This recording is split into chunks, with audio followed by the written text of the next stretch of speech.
Umar bin Khattab yang begitu keras sifatnya, luluh dengan sifat baginda Rasulullah. Ya, Khalid bin Walid, sang ahli perang yang mengalahkan Nabi dalam perang Uhud, luluh dengan sifatnya. Amr bin As, jubir kafir Quraisy yang ingin membunuh kafir Quraisy saat datang ke Raja Habasyah waktu itu, luluh karena sifat Rasulullah. Nah, ada nggak ulama seperti itu hari ini? Macam Nabi Muhammad. Jangankan ilmunya kita lihat, wajahnya saja lihat, udah damai hati. Namanya ni orang balik kita kalau ni hari ni ya buat dia tengok orang boleh je. Ini yang sudah jarang di dunia ini kan. Maka Nabi selalu sebut asyaddun nasu adaban yaumal qiyamah alimun ya la yantafi'u bihi, alimun la yanfa'u bihi. Besok di hari kiamat, manusia yang paling berat azabnya adalah ulama yang dia punya ilmu tapi ilmunya tidak ada manfaat bagi dirinya sendiri. Nyo yang payah bagi kamu yang urung-urung dayahnya. Kami orang pesantren, kami orang mengajar. Enak jadi orang awam. Kenapa enak? Dia dituntun. Kalau kami ini menuntun, besok kami ditanya oleh Allah dua hal. Kenapa, dari mana kau dapat ilmu, kemana kau bawa ilmu? Habis yang lain-lain tak bohong dah. Ya? Nah, ini berat. Maka hati-hati jadi orang alim. Baik ya? Nah, coba kita baca hadis satu lagi. Kemudian Nabi bersabda, in abghadar rijali ilallahi al-aladul khasim. Orang yang paling dibenci oleh Allah. Ya, nyombe roh dia. Sesungguhnya orang yang paling dibenci oleh Allah itu al-aladul khasimu, orang yang paling bantah, yang paling banyak bantah. Suruh sembahyang ada aja bantahnya. Kajak buat hanapu tengok dah.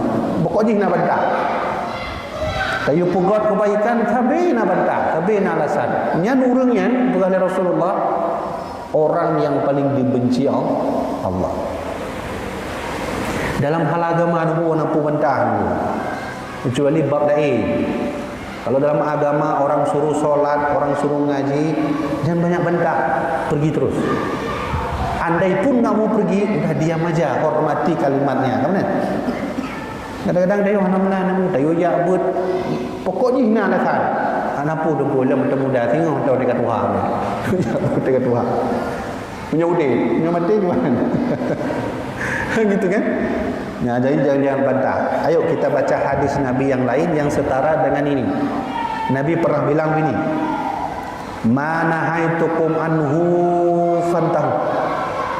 Apa yang sudah saya larang kamu hindari. Kamu itu bahasa Nabi? Ya. Wa ma amartukum bihi fa'tu minhu mastata'tum. Apa yang telah aku suruh kamu lakukan sesanggup kamu. Di ujungnya Nabi bilang, fa innama ahlakal ladzina min qablikum kathratu masailihim wa ikhtilafu ala anbiya'ihim. Itu bahasa Nabi. Yang sama lagi hadisnya. Kata Nabi, kamu tahu dulu itu banyak sekali umat-umat yang Allah azab karena sebab dua. Pertama, lem lagi. Terus Nabi, habina anak pun Nabi jangan tendang kamu tidak hanya banyak yang azab. Orang dulu banyak diazab Allah karena banyak bantah. Waqtilafu ala anbiya'ihim, mereka juga sering berkhilaf atau sering berbeda dengan para nabi. Nabi Musa suruh sujud, umatnya suruh ruku. Ini umat Bani Israel. Nabi Musa suruh ke masjid, umatnya suruh ke lapangan. Umatnya pergi ke lapangan. Nabi Musa suruh solat dalam masjid, umatnya apa yang dibuat? Merangkak dalam masjid. Itu dia. Nah, maka mudah-mudahan kita enggak seperti itu. Nah, kaji Nah, hal-hal yang kena tu ya. Nyo Walid tengah sakit, yang bunuh naik telefon, lepun abang. Walid Usaini ya. Kaji. Rasa pro bunuh deh. Karena wate singkat cut. Kiban apanya ni? Coba lihat WA, ada apa tu? Hah? Di mana dia ada? Salah hadis pertama yang juga orang yang jaga masjid. Yang maksud jaga masjidnya gimana maksudnya? Maksud jaga masjidnya bukan memang pembahasannya bibi masjid, yang pengurus masjid. Yang jaga masjidnya bahasa Nabi Buno Umari itu yang memakmurkan. Jadi memakmurkan itu ya berhubungan dengan masjid, yang ngepel, yang ngurus pula sound system ya. Kemudian letakkan karpet, gulung lagi, mandum-mandum yang untuk memakmurkan masjid, apapun itu yang berhubungan dengan masjid, itu yang disebut oleh Nabi Umarin. Orang yang memakmurkan masjid atau tamir masjid, atau bahasa lain BKM masjid. BKM itu artinya Badan Kemakmuran. Kemakmuran bahasa Arab ya. Tamir, amar itu makmur, memakmurkan. Tapi Nabi itu disebut Umarin itu jamak, orang-orang yang memakmurkan masjid. Sama mendung. Maka berbahagialah orang yang berhubungan dengan masjid, walau hanya tukang pel. Gotat masjid udahnya punya anak tukang pel, hanya urang jar. Payah tu mau nasi si, ba urang yang buat tampu kan. Kan ya. Yang lain ba online gimana Bu? Ada pertanyaan dari Long Becut terkait dengan pernikahan beda agama yang saat ini sudah menuai pro dan kontra di Indonesia khususnya. Ya. Dia sedangkan berpegang pernikahan beda agamanya kan Hansa, kecuali kafir kitabi. Kita cari kafir kitabi itu hanya kan susah.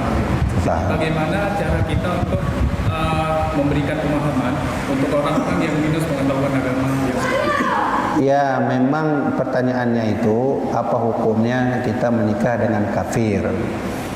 Ya, memang dalam hukum fikih boleh asal dengan kitabi.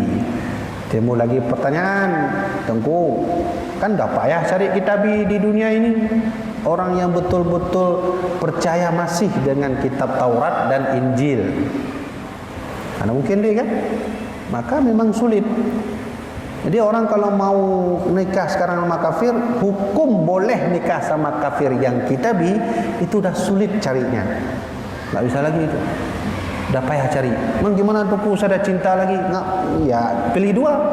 Pertama, ajak dia masuk Islam, atau yang kedua cari lain. Habis kan? Jadi hukum jud berkahwin dengan kitabinya untuk orangnya hanya pilih buka payah. Nasrani kamu berubah ke agama. Benar nah? Benar. Get, nak layan nah. Ada itu ya? Kak. Nak tanya no, nak. Pak nak. Dia tu, pak dia tu.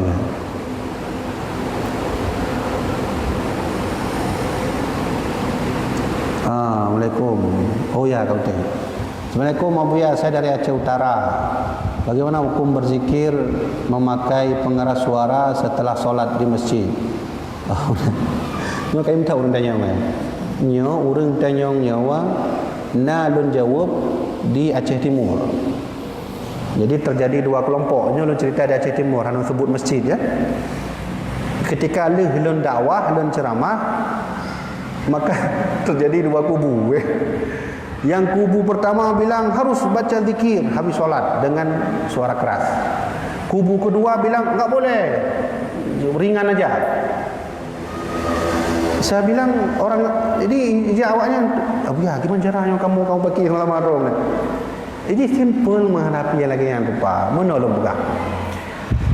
hadis tentang zikir dengan suara lembut habis solat enggak keras itu jelas ditulis dalam surat Al-A'raf. Ud'u rabbakum khufyatan wa tadarruan, kan gitu. Kamu itu kalau berzikir berdoa kata Allah harus pakai suara lembut, enggak boleh keras. Betul. Kalau zikir habis solat pakai sir, enggak pakai suara, ada dasarnya. Tapi tengku kami zikir pakai suara keras, ada dalil? Ada juga. Mana dalilnya? Sahih Muslim, riwayat Imam Muslim, nomor hadisnya 538. Coba baca hadis itu. Apa kata Nabi? Anna raf'as sauti. Ini kalimat sahabat. Kalimat sahabat. Anna raf'as sauti bi dzikri yansarifu an-nasu maktubah. Coba. Bahwasanya zikir setiap Nabi melakukan solat 5 waktu pada masa itu, kana fi ahdi Rasulillah, zikir dengan suara keras itu ada bahasa Rasulullah. Nyo pe telefon lo nyo na pupu ngawalim sangka wallahu alam.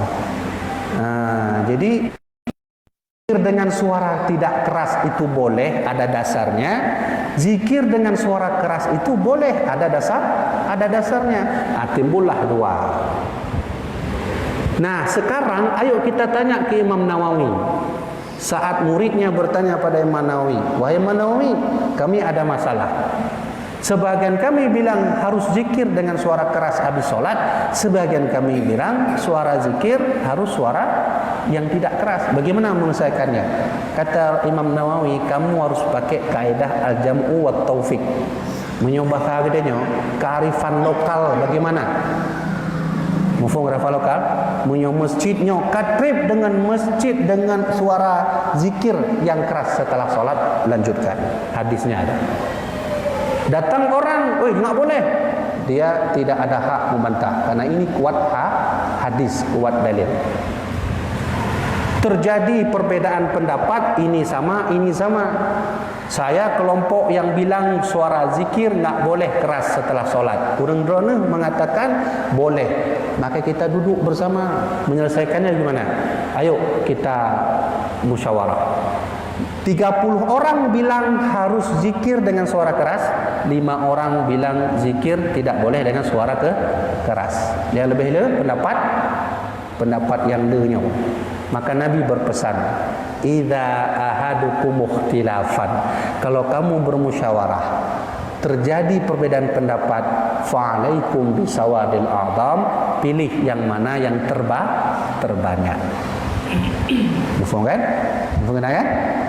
Jadi lehun beri jawaban lagi nyo.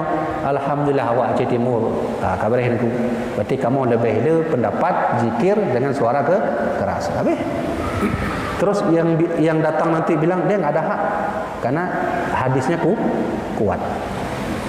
Ya, gimana? Ini jelas hadis. Ya. Kita mengenai yang nazar apabila ada itu tabu namun salah tak kena wajib itu Ya. mati para enam. Ya. Ibadahnya begitu saya salah akan zikir rame-rame sementara ada jemaah yang masbuk. Betul. Ya. Yang kenyan lagi lo pegah benar kan?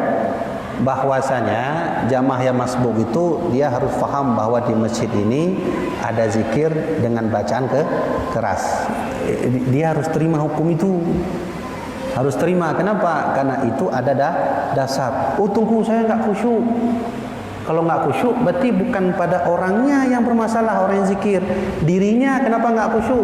Enggak khusyuk bukan karena zikir. Dirinya kenapa enggak belajar lebih khusyuk? Itu kan zikir bukan konser. Mufhum kan? Nah, kita kalau solat bakabuh masjid semayang, pekan kita nyo khusyuk, mutu hijak motor, hijak orang kuda dengan Honda pun lebih khusyuknya daripada kita nyo hana khusyuk urung baca zikir. Jadi long kena pegakonnya ni.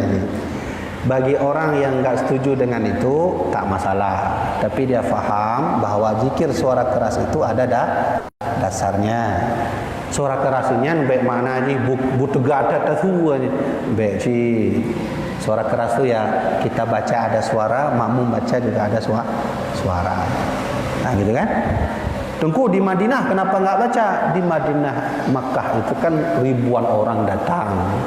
Enggak mungkin kalau baca zikir kesendat gedih jamaah ni kot lanjut jak le. Pekan zikir. Tak mungkin. Nah, jadi ayo kita saling menghargai, saling menghormati. Kalau memang kita di masjid ini berzikir dengan suara keras, lanjutkan. Dalilnya sudah saya sebut, hadisnya sudah saya sebut. Nah, jadi bagi yang enggak setuju harus menghormati. Kalau saya enggak khusyuk bagaimana? Coba latih khusyuk. Latih khusyuk itu kalau orang sudah dengan Allahu Akbar, sudah terpaut dengan Allah, saya yakin bom nuklir jatuh dia tak akan pernah batal, tetap Allah. Info kan? Utsman bin Affan dia tahu bahwa ada yang membunuh dia dari belakang, tapi dia tak peduli karena solat tetap pada Allah. Akhirnya wafat. Itu orang khusyuk. Jadi jangan salahkan zikir yang membuat dia tidak khusyuk. Salahkan dirinya, kenapa saya belum khusyuk? Lolang tegotu tengku kan? Nyo kalau bela orang yang baca zikir suara keras, belum bela dua-dua. Tapi lon bela kearifan lokal. Ingat sekali lagi, kalau kita sudah solat kepada Allah, bom nuklir pun jatuh, dia tak akan pernah membatalkan solat. Kenapa? Allah sudah ada pada diri. Ya, kawan aku. Ya, apa? Nah, jadi nyo kena petalah, talah orang lain. Kaji tu kena ile nyo kahanaman le ulai lon tuan nyo sang napupu ngawalid. Jadi tu kena ile mudah-mudahan bermanfaat. Wallahu a'lam bissawab.